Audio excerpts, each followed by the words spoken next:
سورہ مجادلہ کی آیت نمبر 4۔ اللہ تعالیٰ فرماتے ہیں کہ پھر جس شخص کو غلام میسر نہ ہو تو اس کے ذمہ ہے کہ 2 متواتر مہینوں کے روزے ہیں، اس سے قبل کہ وہ میاں بیوی ایک دوسرے کو ہاتھ لگائیں۔ پھر جس کو اس کی بھی استطاعت نہ ہو تو اس کے ذمہ 60 مسکینوں کو کھانا کھلانا ہے۔ یہ اس لیے ہے کہ تاکہ تم اللہ اور اس کے رسول کے اوپر ایمان لاؤ، اور یہ اللہ کی مقرر کی ہوئی حدیں ہیں اور کافروں کے لیے دردناک عذاب ہے۔ لہٰذا جو مرد اپنی عورت سے زہار کر لیتا ہے اس کی پہلی سزا تو رقبہ ہے، اور یہاں پہ 3 سزاؤں میں آپشن دی گئی ہے۔ اگر تو وہ گردن آزاد کر سکتا ہے تو بہت اچھی بات۔ اپنے آپ کو سکون دینے کے لیے، اپنی بیوی کو اب سکون دینے کے لیے پہلے تمہیں کسی دوسرے انسان کو سکون دینا پڑے گا۔ لیکن اگر کسی کی یہ استطاعت نہیں ہے تو پھر دوسرا کام کیا کہا گیا کہ وہ 2 مہینے کے لگاتار روزے رکھے۔ اگر کوئی انسان مالی سزا کو نہیں بھگت سکتا کہ پیسہ دے کے کسی کی گردن آزاد کروائے، تو پھر اس کے بعد جو ہے وہ فزیکل تکلیف برداشت کرے۔ اس کو سمجھنا چاہیے کہ ان سزاؤں کے اندر حکمت کیا ہوتی ہے کہ جو تم بغیر سوچے سمجھے اپنی زبان سے اتنے سخت الفاظ استعمال کرتے ہو جس سے تم کسی دوسرے کو تکلیف دیتے ہو، کسی کے دوسرے کے جذبات کو تکلیف دیتے ہو۔ اللہ تعالیٰ نے جو رشتے تمہارے لیے حلال کیے ہیں تم ان کو خود اپنے اوپر حرام کر لیتے ہو، تو الفاظ کے اثرات انسان کے اوپر آتے ہیں۔ دنیا میں بھی فزیکل سزائیں دیکھنی پڑتی ہیں، اور آخرت میں بھی اللہ تعالیٰ جو ہیں وہ فزیکل سزائیں کیوں دیتے ہیں کہ تمہیں پتہ چلے کہ تمہاری زبان کے جو الفاظ تھے اس کا اثر کہاں کہاں تک جاتا ہے۔ لہٰذا اب 2 مہینے کے لگاتار روزے رکھو۔ سوچنے والی بات ہے کہ زبان سے نکلے ہوئے چند جذباتی الفاظ ایسے ہوتے ہیں جو انسان کو 2 مہینے کی بھوک پیاس میں ڈال دیتے ہیں۔ یہ تو اللہ تعالیٰ نے فرض عبادت میں بھی معاملہ نہیں کیا، وہاں پہ بھی 30 روزے ہیں اور وہ تو آپ کی اسپرچل طاقت بڑھانے کے لیے ہیں، مگر یہاں پہ ڈبل ہو جاتے ہیں۔ وجہ کیا ہے کہ تمہاری زبان نے ایسے الفاظ کیوں بولے؟ اللہ کی حلال چیز کو حرام تم نے کیوں کیا؟ تم اتنا آگے کیوں نکل جاتے ہو؟ لہٰذا روزے کی پیاس اور بھوک جو ہے تمہیں تمہاری اس غلطی کا احساس دلائے گی، اور دنیا کی یہ سزا تمہیں آخرت کی سزا سے بچا لے گی۔ لہٰذا کتنا ہی سخت روزہ کیوں نہ ہو، آخرت کی معمولی سے معمولی سزا سے بھی کہیں کم درجے کی سزا ہے۔ اور پھر اگر کوئی انسان فزیکلی طور پہ اتنا مضبوط نہیں ہے کہ وہ 2 مہینے کے لگاتار روزے رکھ سکے تو پھر 60 مساکین کو کھانا کھلائے۔ اور اب جو ہے یہ تیسری آپشن بیان کی گئی ہے، اور یہاں پہ بھی مفسرین کرام یہ فرماتے ہیں کہ تمہاری زبان کے غلط الفاظ اس کی وجہ سے 60 مسکینوں کو جو ہے وہ کم سے کم سکون ملے گا، ان کی بھوک مٹے گی، ان کی پیاس مٹے گی۔ تو گویا کہ تمہاری سزا سے کسی دوسرے کے لیے آسانیاں ہو رہی ہیں، پھر کسی دوسرے کو جب تم آسانی پہنچاؤ گے تو پھر اللہ تعالیٰ تمہاری زندگی کو دوبارہ آسان کر دیں گے کہ تمہارے رشتے جو ہیں وہ بحال کر دیں گے۔ اگر اس بات کے اوپر غور کیا جائے، جو اللہ تعالیٰ بطور سزا ایک بات ہمیں سنا رہے ہیں، مگر اس میں کہیں نہ کہیں دوسرے کے لیے کیا ہے، راحت اور سکون ہے۔ کسی کی گردن آزاد ہو جائے، یا 60 مساکینوں کو کھانا مل جائے، یا ایک مسکین کو 60 دن میں کھانا مل جائے، تو گویا کہ اس کے پیچھے کانسیپٹ کیا ہے کہ جب آپ کسی دوسرے کو سکون دیتے ہیں، کسی دوسرے کی زندگی میں آسانیاں کرتے ہیں، تو وہ آسانیاں، وہ دعائیں جو ہوتی ہیں وہ آپ کی سزاؤں میں اور آپ کے گناہوں کے بوجھ میں جو ہیں وہ کمی لے کر آ جاتے ہیں۔ لہٰذا غور کرنا چاہیے کہ ان سزاؤں کے اندر بڑی خوبصورت حکمت یہ ہے کہ تمہاری غلطی کی وجہ سے اگر تم میں بہت بڑا بوجھ آ گیا ہے، تم پہ کوئی سزا عائد ہو رہی ہے، تم کسی دوسرے کو سکون پہنچاؤ، اللہ تمہاری سزا کم کر دیں گے۔ باقی اللہ تعالیٰ قرآن میں تو اصول بیان کرتے ہیں، بولنے والا بات کر دیتا ہے، سوچنے والے کو سوچنا چاہیے کہ یہ بات کتنی گہری ہے اور میں اس کو کہاں کہاں آگے اپلائی کر سکتا ہوں۔ کسی دوسرے کو سکون دینا آپ کی سزا میں کمی کر دیتا ہے۔ اور پھر آیت مبارکہ میں آتا ہے ذالک لتؤمنوا باللہ، اور یہ اس وجہ سے ہے کہ تم اللہ تعالیٰ کے اوپر ایمان لے کر آؤ، اس کے رسول کے اوپر ایمان لے کر آؤ۔ اب یہاں پہ تو سزاؤں کی بات ہو رہی ہے، زبان کے الفاظ کی شدت اور اس کے وار کی بات ہو رہی ہے، تو یہاں پہ ایمان کا کیا تعلق ہے؟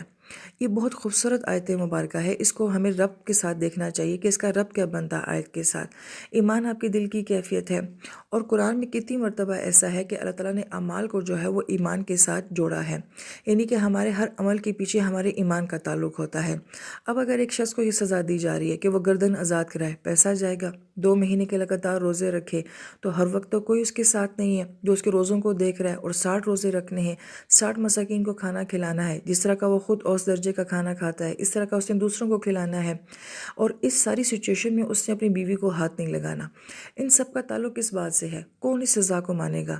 ظاہری بات ہے جس کے اندر گناہ کا احساس ہوگا، اور جس کے اندر اپنے گناہ کو معاف کروانے کا احساس ہوگا، اور جو اس سزا کو پوری ایمانداری کے ساتھ فالو کرے گا۔ تنہائی میں کون دیکھے گا اس نے بیوی کو ہاتھ لگایا کہ نہیں لگایا؟ اور کون تنہائیوں میں جا کے اس کے روزے کی کیفیت کو دیکھے گا۔ یہ اس بات کی انڈیکیشن ہے کہ اس کے اندر بہت گہرا ایمان ہے، تبھی وہ اس سزا کو فالو کر رہا ہے اور اس کو پورا کر رہا ہے۔ اور جو ان سزاؤں کو اتنی ایمانداری کے ساتھ پورا کرے گا، اس کا مطلب ہے کہ اس کے اندر ایمان ہے۔ اور اس پر مزید ایک اور خوبصورت بات کہ ہم جب اس آیت پہ غور کرتے ہیں کہ جو انسان یہ سزا پوری کرے گا، اس سزا کو پورا کرنے کی وجہ سے اس کے ایمان میں اضافہ ہوگا۔ یہ بھی صرف اسی دین کا خاصہ اور خوبصورتی ہے کہ سزا کو پورا کرنے کی وجہ سے اللہ تعالیٰ جو ہیں آپ کو گراتے نہیں ہیں، بلکہ آپ کے ایمان کو اٹھاتے ہیں۔ تو گویا کہ جو سزا کو پورا کرے گا تو گویا کہ اپنے ایمانی لیول کو وہ بڑھاتا چلا جائے گا۔ تو جس دین کی سزا میں ہی ایمان کی جو ہے وہ بڑھوتری ہے یا ایمان کا بڑھنا ہے، اضافہ ہونا ہے، تو گویا کہ ہر بات کے پیچھے اللہ رب العزت کی حکمتیں اور اللہ تعالیٰ کی رحمتیں جو ہیں وہ نظر آتی ہیں۔ بہت اور طلب بات یہ ہے کہ اگر ایک سزا کو فالو کرنے سے انسان کا ایمان بڑھتا ہے تو پھر جو پازیٹیو کام ہے، جو عبادات ہوتے ہیں، جو خوبصورت اعمال ہوتے ہیں، تو ان کو کرنے سے ایمان میں کتنا اضافہ ہوتا ہوگا۔ تو گویا کہ ہمارے ہر عمل کا تعلق جو ہے وہ ہمارے ایمان کے ساتھ ہوتا ہے۔ ایمان ہوگا تو انسان عمل کرے گا، انسان عمل کرے گا تو ایمان میں اضافہ ہوتا چلا جائے گا۔ تو گویا کہ ایک ہی وقت میں دونوں سائڈیں چل رہی ہیں، ادھر سے ایمان ہوتا ہے، ادھر سے عمل ہوتا ہے، یہاں سے عمل ہوتا ہے، وہاں سے ایمان میں اضافہ ہو رہا ہوتا ہے۔ یہ بڑا خوبصورت پہلو ہے لِتُؤْمِنُونَ بِاللَّهِ، تاکہ تم اللہ تعالیٰ کے اوپر اپنے ایمان کو اور مضبوط کرتے جاؤ۔ پھر آیت مبارکہ میں آتا ہے تلک حدود اللہ، یہ اللہ تعالیٰ کی حدود ہیں۔ حدود کو انشاءاللہ اگلی آیت میں بیان کر دیا جائے گا۔ بغل الکافرین عذاب علیم، کافروں کے لیے دردناک عذاب ہے۔ تو یہاں پہ کافر کہاں سے آ گیا؟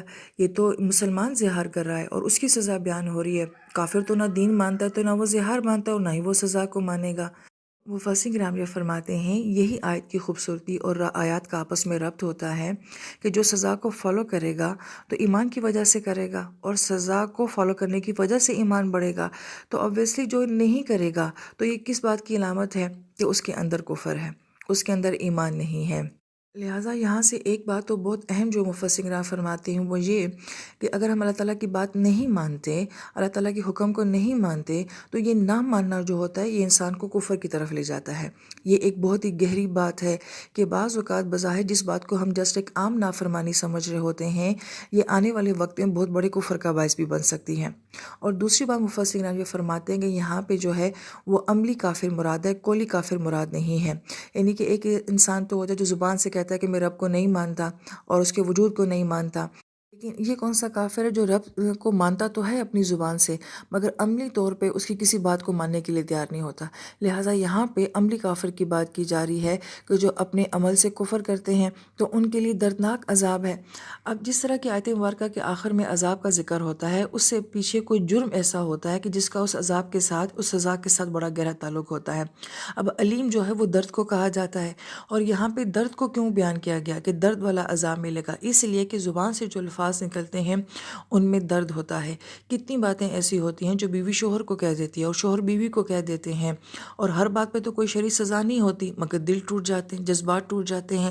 تو یہ بڑی غور طلب بات ہے آیت مبارکہ میں کہ تم اگر اپنی زبان، اپنے الفاظ سے کسی کے دل کو درد دیتے ہو تو پھر تمہیں یہ درد جو ہے عذاب کی صورت میں سہنا پڑے گا۔ لہٰذا جس طرح سے اللہ تعالیٰ کی صفات آیت کے آخر میں آتی ہیں اس کا آیت کے ساتھ تعلق ہوتا ہے، بالکل اسی طریقے سے جو آیت کے آخر میں اللہ تعالیٰ عذاب بیان کرتے ہیں اس عذاب کا بھی اس آیت کے جرم کے ساتھ بڑا خاص تعلق ہوتا ہے۔ لہٰذا جب تم درد دو گے تو پھر درد والا عذاب بھی سہنا پڑے گا۔